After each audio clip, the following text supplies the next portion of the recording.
ಇತ್ತೀಚೆಗೇನೋ ಪೊಲೀಸರು illegal quarry ವಿಚಾರದಲ್ಲಿ ಒಂದು FIR ರಿಜಿಸ್ಟರ್ ಮಾಡಿದರು. ಈ ವಿಚಾರವಾಗಿ ನಮ್ಮ ಅಲ್ಲಿನ ಶಾಸಕರಾಗಿರ್ತಕ್ಕಂಥ ಹರೀಶ್ ಪೂಂಜಾ ಅವರನ್ನ ಬಂಧನ ಮಾಡ್ತಕ್ಕಂಥ ಪ್ರಯತ್ನ ಹೊತ್ತು ಪೊಲೀಸ್ ಅಧಿಕಾರಿಗಳು ಮಾಡ್ತಾ ಇರ್ತಕ್ಕಂಥದ್ದು ಇದು ಖಂಡನೀಯ. ನಾನು ಮೊನ್ನೆ ದಿನ ಹರೀಶ್ ಪೂಂಜಾ ಅವರ ಭಾಷಣಗಳನ್ನು ಕೂಡ ನಾನು ನೋಡಿದ್ದೇನೆ, ಕೇಳಿದ್ದೇನೆ. ಆ ಸಂದರ್ಭದಲ್ಲಿ ಶಾಸಕರ ಜೊತೆ ಸವಿಸ್ತಾರವಾಗಿ ನಾನು ಚರ್ಚೆನೂ ಕೂಡ ನಾನು ಮಾಡಿದ್ದೇನೆ. ವಿಷಯ ಇವತ್ತು ಮರೆಮಾಚತಕ್ಕಂಥ ಕೆಲಸ ಅಲ್ಲಿನ ಪೊಲೀಸ್ ಅಧಿಕಾರಿಗಳು ಇವತ್ತು ಮಾಡ್ತಾ ಇದ್ದಾರೆ. ವಾಸ್ತವವಾಗಿ ನಡೆದಿರ್ತಕ್ಕಂಥದ್ದು ಏನಪ್ಪ ಅಂತ ಹೇಳಿದ್ರೆ, ಯಾರು ಇಲ್ಲಿಗಲ್ ಕ್ವಾರಿಂಗ್ ಮಾಡ್ತಾ ಇದ್ರು FIR ರಿಜಿಸ್ಟರ್ ಮಾಡ್ತಾರೆ, ಅವ್ರ ವಿರುದ್ಧ ಕಠಿಣವಾದಂಥ ಶಿಕ್ಷೆ ಕೊಡಬೇಕು, ತನಿಖೆ ಮಾಡಬೇಕು. ಅದರಲ್ಲಿ ಶಾಸಕರಾಗಲಿ ನಮ್ದಾಗಲಿ ಯಾರ್ದು ಕೂಡ ತಕರಾರಿಲ್ಲ.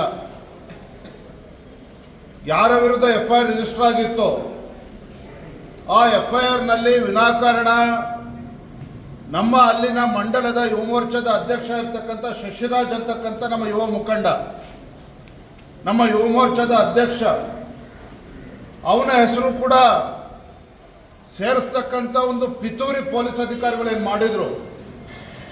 ನಮ್ಮ ಶಾಸಕರು ಹರೀಶ್ ಪೂಂಜಾ ಅವರು ಪೊಲೀಸ್ ಹಿರಿಯ ಅಧಿಕಾರಿಗಳಿಗೆ ದೂರವಾಣಿ ಕರೆ ಮಾಡಿ ಅದನ್ನು ಪ್ರಶ್ನೆ ಮಾಡಿದಾಗ, ಇಲ್ಲ ಯಾವುದೇ ಕಾರಣಕ್ಕೂ ಶಶಿರಾಜ್ ಅವರ ಹೆಸರಿಲ್ಲ ಅಂತೇಳಿ ಸುಳ್ಳನ್ನು ಹೇಳಿ ಅವನ ಮೇಲೆ ಸೇಡ್ ತೀರಿಸ್ತಕ್ಕಂಥ ನಿಟ್ಟಿನಲ್ಲಿ ಶಶಿರಾಜ್ ಹೆಸರನ್ನು ಕೂಡ ಸೇರಿಸಿ, ಯಾವ ಶಶಿರಾಜ್ ಅವರು ಇಲ್ಲಿಗಲ್ ಕ್ವಾರಿಯಲ್ಲಿ ಅವರು ಏನೇ ಅವರ ಪಾತ್ರ ಇಲ್ಲದೇ ಇದ್ರೂ ಸಹ ನಮ್ಮ ಯುವ ಮೋರ್ಚಾ ಅಧ್ಯಕ್ಷನ ಹೆಸರನ್ನ ಸೇರಿಸಿ ರಾತ್ರೋರಾತ್ರಿ ಅವ್ರನ್ನ ಅರೆಸ್ಟ್ ಮಾಡಿದಂಥ ಸಂದರ್ಭದಲ್ಲಿ ನಮ್ಮ ಶಾಸಕರು ಪೊಲೀಸ್ ಠಾಣೆಗೆ ಹೋಗಿ ಅಲ್ಲಿ ಗಲಾಟೆ ಮಾಡಿರ್ತಕ್ಕಂಥದ್ದು ಸತ್ಯ. ಯಾವ ನಮ್ಮ ಶಾಸಕರು ಪದೇ ಪದೇ ಹೊತ್ತು ರಾಜ್ಯದಲ್ಲಿ ಮತ್ತು ವಿಶೇಷವಾಗಿ ದಕ್ಷಿಣ ಕನ್ನಡದಲ್ಲಿ ನಮ್ಮ ಕಾರ್ಯಕರ್ತರ ಮೇಲೆ ದಬ್ಬಾಳಿಕೆ ನಡೆಸ್ತಕ್ಕಂಥದ್ದು ಪೊಲೀಸ್ ಇಲಾಖೆಯ ಮೂಲಕ ನಮ್ಮ ಕಾರ್ಯಕರ್ತರ ವಿರುದ್ಧ ವಿನಾಕಾರಣ FIRಗಳನ್ನು ರಿಜಿಸ್ಟರ್ ಮಾಡಿ ಅವ್ರ ಮೇಲೆ ಸೇಡ್ ತೀರಿಸ್ತಕ್ಕಂಥ ಕೆಲಸ ಇವತ್ತೇನು ಪೊಲೀಸ್ ಅಧಿಕಾರಿಗಳು ಮಾಡ್ತಾ ಇದ್ರು, ಇದರ ವಿರುದ್ಧ ನಮ್ಮ ಕಾರ್ಯಕರ್ತರ ಪರವಾಗಿ ನಮ್ಮೊಬ್ಬ ಜನಪ್ರತಿನಿಧಿ, ನಮ್ಮ ಶಾಸಕ ಅಲ್ಲಿ ಹೋಗಿ ಠಾಣೆಗೆ ಹೋಗಿ ಇವತ್ತು ಅಲ್ಲಿ ನಮ್ಮ ಕಾರ್ಯಕರ್ತರಿಗೆ ಶಕ್ತಿ ಕೊಡ್ತಕ್ಕಂಥ ಕೆಲಸ ಮಾಡಿದ್ದಾರೆ. ಆದರೂ ಸಹ ಪೊಲೀಸ್ ಅಧಿಕಾರಿಗಳು ಶಾಸಕರ ಮಾತಿಗೆ ಬೆಲೆ ಕೊಡದೇನೆ ಇವತ್ತು ಅವ್ರನ್ನ ಅರೆಸ್ಟ್ ಮಾಡಿದಂಥ ಸಂದರ್ಭದಲ್ಲಿ ನಮ್ಮ ಕಾರ್ಯಕರ್ತರು ಎಲ್ಲರ ಒತ್ತಾಯದ ಮೇರೆಗೆ ಇವತ್ತು ಹೋರಾಟಕ್ಕೆ ಮೊನ್ನೆ ಕರೆಯನ್ನು ಕೊಟ್ಟಿದ್ದು ಸತ್ಯ.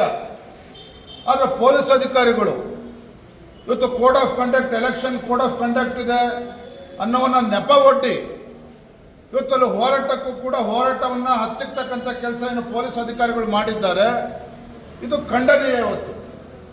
ಇವತ್ತು ರಾಜ್ಯದಲ್ಲಿ ಬೇರೆ ಬೇರೆ ವಿಚಾರದಲ್ಲಿ ಕಾಂಗ್ರೆಸ್ ಪಕ್ಷದವರು ರಾಜ್ಯಾದ್ಯಂತ ಹೋರಾಟಗಳನ್ನು ಮಾಡ್ತಾರೆ, ಅವ್ರಿಗೆ ಕೋಡ್ ಆಫ್ ಕಂಡಕ್ಟ್ ಯಾವುದು ಕೂಡ ಅಡ್ಡಿ ಬರೋದಿಲ್ಲ. ಆದರೆ ನಮ್ಮ ಕಾರ್ಯಕರ್ತ ಒಬ್ಬ ದುರುದ್ದೇಶದಿಂದ ಪೊಲೀಸ್ ಅಧಿಕಾರಿಗಳನ್ನು ಅರೆಸ್ಟ್ ಮಾಡಿದಾಗ ಅವ್ರ ವಿರುದ್ಧ ಪ್ರತಿಭಟನೆ ಮಾಡಬೇಕು ಅಂತ ಹೇಳಿದ್ರೆ ನಮ್ಮ ಅಧಿಕಾರವನ್ನು ಹತ್ತಿಕ್ಕತಕ್ಕಂಥ ಕೆಲಸ ಪೊಲೀಸ್ ಅಧಿಕಾರಿಗಳು ಮಾಡ್ತಾರೆ. ಎಲ್ಲೋ ಒಂದು ಕಡೆ ಇದರಲ್ಲಿ ರಾಜ್ಯದ ಆಡಳಿತ ಪಕ್ಷ ಇವತ್ತು ನಮ್ಮ ಹೋರಾಟವನ್ನು ಹತ್ತಿಕ್ಕತಕ್ಕಂಥ ಕೆಲಸ ಮಾಡ್ತಾ ಇದೆ. ನಾನು ನೇರವಾಗಿ ಹೇಳ್ತೇನೆ, ಇವತ್ತು ನಮ್ಮ ಶಾಸಕರು ಕೂಡ ಉದ್ವೇಗದಲ್ಲಿ ಕೆಲವು ಮಾತುಗಳನ್ನು ಆಡಿದ್ದಾರೆ. ಉದ್ವೇಗದಲ್ಲಿ ಇವತ್ತು ಕಾರ್ಯಕರ್ತರಿಗೆ ಆಗ್ತಕ್ಕಂಥ ನೋವು, ಕಾರ್ಯಕರ್ತರ ಮೇಲೆ ಆಗ್ತಕ್ಕಂಥ ದಬ್ಬಾಳಿಕೆ, ನಮ್ಮ ಯುವ ಮೋರ್ಚಾ ಕಾರ್ಯಕರ್ತರ ಮೇಲೆ ರಿಜಿಸ್ಟರ್ ಆಗ್ತಾ ಇರ್ತಕ್ಕಂಥ FIRಗಳು, ಇದ್ರ ವಿರುದ್ಧ ನಮ್ಮ ಶಾಸಕರಾಗಿರ್ತಕ್ಕಂಥವ್ರು ಸಹಜವಾಗಿಯೇ ಇವತ್ತು ಉದ್ವೇಗದಿಂದ ಕೆಲವು ವಿಚಾರಗಳನ್ನ ಮಾತನಾಡಿದ್ದಾರೆ. ಅದು ಅವರು ಕೂಡ ಅದು ಸರಿಯಿಲ್ಲ ಅಂತೇಳಿ ಅವರು ಕೂಡ ಅನಿಸಿದೆ. ಆದರೆ ಪದೇ ಪದೇ ನಮ್ಮ ಕಾರ್ಯಕರ್ತರಿಗೆ ಈ ರೀತಿ ದಬ್ಬಾಳಿಕೆ ಮಾಡ್ತಕ್ಕಂಥದ್ದು ಭಾರತೀಯ ಜನತಾ ಪಾರ್ಟಿ ಕಾರ್ಯಕರ್ತರು ಯಾರೂ ಕೂಡ ಸಹಿಸೋದಕ್ಕೆ ಸಾಧ್ಯ ಇಲ್ಲ.